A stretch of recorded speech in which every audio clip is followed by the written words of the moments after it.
Assalamualaikum warahmatullahi wabarakatuh. Perkenalkan, nama saya Astrid Dila Febrianti dari kelas Akuntansi Keuangan Pagi A dengan NPM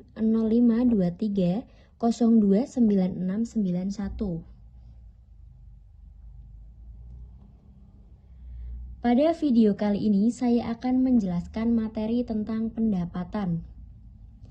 Pendapatan dibagi menjadi 3. Yang pertama, lingkungan saat ini. Yang kedua, pengakuan pendapatan atau kontrak jangka panjang. Yang ketiga, pengakuan pendapatan saat penjualan. Lingkungan saat ini. Pengakuan pendapatan mempunyai resiko tertinggi terhadap penyelewengan, baik menggunakan IFRS maupun USGAAP. Resiko terjadinya kecurangan dan kesalahan pada akurasi pelaporan sangat tinggi. Perubahan pelaporan karena pengakuan pendapatan yang keliru sering terjadi, dan itu mempengaruhi perubahan pada harga saham. Pedoman pengakuan pendapatan.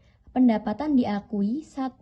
Ketika kemungkinan terjadi arus manfaat ke dalam perusahaan. 2.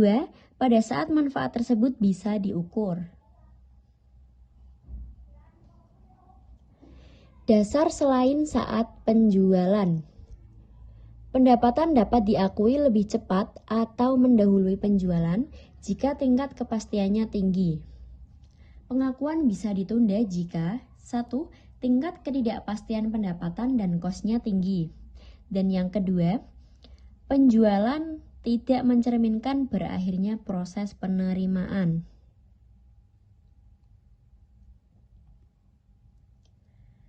Pengukuran pendapatan dari penjualan. Penghasilan diakui sebesar nilai wajar yang diterima atau akan diterima. Potongan penjualan harus diperhitungkan dalam mengukur penghasilan. Yang kedua, jika pelunasannya ditunda, maka penjual harus memperhitungkan bunga.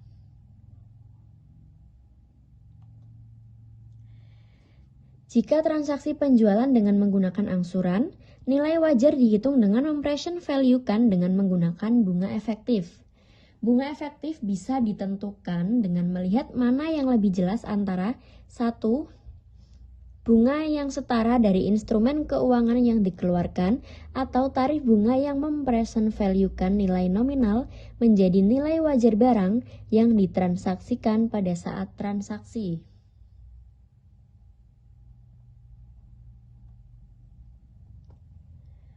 Kontrak jangka panjang. 2 metode akuntansi untuk kontrak jangka panjang. Yang pertama, metode presentase penyelesaian, dan yang kedua, metode pemulihan kos atau laba nol.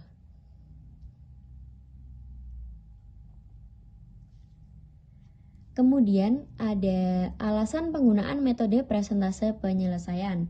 Yang pertama, pembeli dan penjual mempunyai hak yang bisa diterapkan. Yang kedua, pembeli mempunyai hak untuk pencapaian kinerja tertentu yang telah disepakati oleh kedua belah pihak. Yang ketiga, penjual mempunyai hak untuk dibayar sesuai dengan kemajuan pekerjaan dan telah disepakati bersama.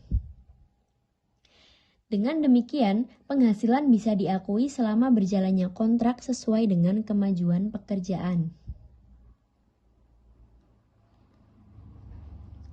Perusahaan harus menggunakan metode presentase penyelesaian ketika 1. Total kontrak bisa diukur secara meyakinkan. 2. Manfaat adanya kontrak bisa diukur.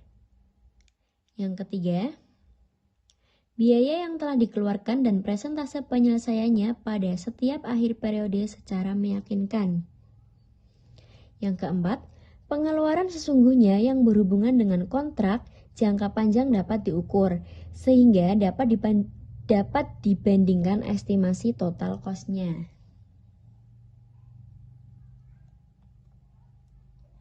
Perusahaan harus menggunakan metode pemilihan cost jika satu di antara dua kondisi di bawah ini terpenuhi. Yang pertama, Jika perusahaan tidak bisa memenuhi syarat untuk menggunakan metode presentase penyelesaian. Dan yang kedua, jika ada beberapa resiko yang kemungkinan terjadi di atas keadaan normal yang berhubungan dengan resiko bisnis.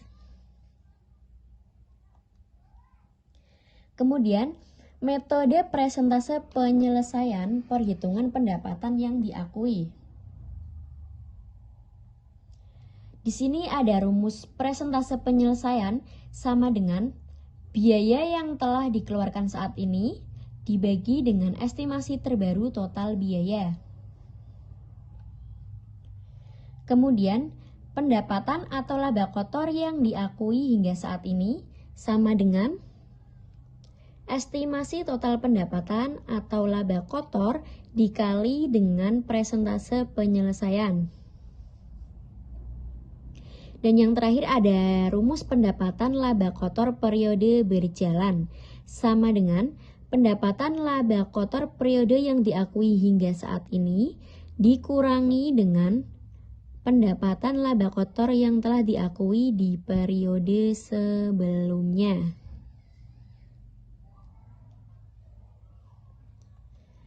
Dan di sini ada contoh soal ya. Ada contoh soal ya. Yang ditanyakan di sini itu, buatlah jurnal untuk tahun 2010, 2011, dan 2012 dengan asumsi bahwa estimasi biaya untuk menyelesaikan proyek pada akhir tahun 2011 yaitu 215,436 bukan 170,100.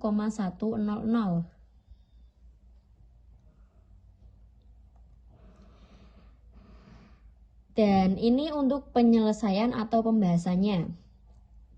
Dari soal-soal yang tadi dimasukkan ke dalam sini. Yang pertama, kita menghitung dulu pendapatan yang diakui. Untuk 2010, harga kontraknya itu sebesar 675.000 dikali presentasenya 25%. Dari sini ya, 25% untuk presentase penyelesaian di 2010-nya. Jadi, untuk 675.000 dikali 25% menemukan hasil 168.750.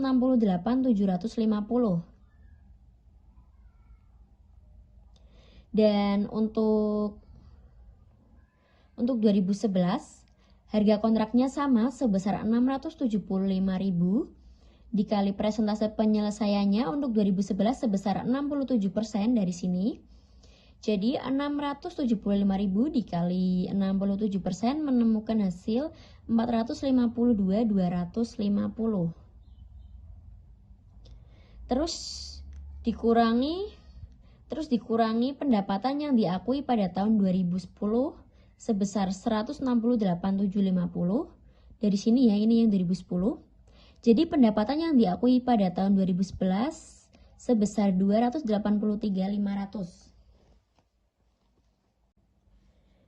Selanjutnya untuk 2012, harga kontraknya sama ya, sebesar 675.000 dikali presentase penyelesaian sebesar 100% ya, ini dari sini. Jadi 675.000 dikali 100% sama dengan 675.000 dikurangi pendapatan yang diakui pada tahun 2010 dan 2011 sebesar 452.250. Jadi pendapatan yang diakui pada tahun 2012 sebesar 222.750. Kemudian menghitung laba kotor yang diakui. Untuk 2010, 168.750 dikurangi 150.000. 150.000-nya itu dari sini ya, biaya sampai dengan yang 2010. Jadi 168.750 dikurangi 150.000 sama dengan 18.750. Untuk 2011-nya 283.500 dikurangi 287.400 sama dengan 3.900. Ini itu rugi ya. Kemudian untuk 2012, 222.750 dikurangi 215.436. Yang ini itu dari sini ya guys ya, yang 2011-nya. Jadi 222.750 dikurangi 215, 436 sama dengan 7.314. Dan ini itu sebagai labanya. Sekian yang dapat saya sampaikan. Mohon maaf kalau ada salah-salah kata. Terima kasih. Wassalamualaikum warahmatullahi wabarakatuh.